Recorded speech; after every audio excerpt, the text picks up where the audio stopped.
Hi friends, please subscribe to Amravati Media and press the bell icon for more latest updates. TDP మంత్రులకు local fever. ఆంధ్రప్రదేశ్లో స్థానిక సంస్థల ఎన్నికలు త్వరలో జరగనున్నాయి. అయితే కూటమిలోని పార్టీలకు స్థానిక సంస్థల ఎన్నికలు భయపెడుతున్నాయి. ముఖ్యంగా మంత్రులు కూడా లోకల్ ఎన్నికలంటే భయపడిపోతున్నారు. ప్రస్తుతం ఉన్న పరిస్థితులలో ఎన్నికలకు వెళితే కూటమికి రాజకీయంగా ఇబ్బందులు తప్పవేమోనన్న ఆందోళన వ్యక్తం చేస్తున్నారు. ప్రస్తుతం పరిస్థితులు అనుకూలంగా లేవన్న అభిప్రాయం వ్యక్తమవుతోంది.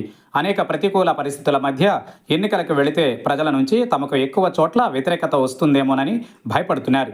ఈ విషయాన్ని కొందరు ముఖ్యమంత్రి చంద్రబాబు దృష్టికి తీసుకెళ్లే ప్రయత్నాలు చేస్తున్నారు. ప్రస్తుతం ఎల్ నినో ప్రభావం కారణంగా రాష్ట్రమంతటా కరువు పరిస్థితులు నెలకొన్నాయి. రైతులు సంతోషంగా లేరు. పండిన పంటలకు గిట్టుబాటు ధర లభించక అన్నదాతలు కొంత ఆందోళనలో ఉన్నారు.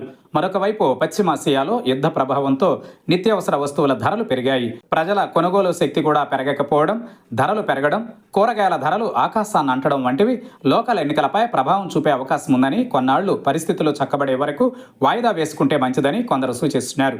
కానీ స్థానిక సంస్థల పదవీకాలం పూర్తి కావడంతో ఇప్పటికే అధికారుల ఇన్ఛార్జీల పాలన కొనసాగుతోంది. ఎన్నికలు ఇప్పుడు జరపకుంటే రాను రాను కష్టమవుతుందన్న భయం కూడా మరికొందరిలో ఉంది.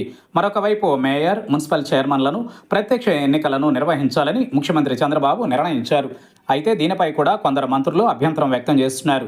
ప్రత్యక్ష ఎన్నికలైతే మేయర్, మున్సిపల్ చైర్మన్ల అభ్యర్థుల ఎంపిక నుంచి పార్టీ నేతలు, కార్యకర్తలలో అసంతృప్తి ఏర్పడుతుందని, అలాగే తాము అనుకున్న వారిని ఎంపిక చేయడం కూడా కష్టమని, పరోక్ష ఎన్నికలకే వెళ్లాలని మరికొందరు చంద్రబాబుకు సూచిస్తున్నట్లు తెలిసింది. మొత్తం మీద స్థానిక సంస్థల ఎన్నికలంటేనే మంత్రులకు భయం పట్టుకుంది. ఈ ఫలితాలు తమ పదవికి ఎక్కడ ఎసరు పెడతాయోనన్న ఆందోళన కూడా వారిలో కనిపిస్తోంది. మరి చంద్రబాబు వీరి మాట ఆలకిస్తారా లేదా అన్నది చూడాలి.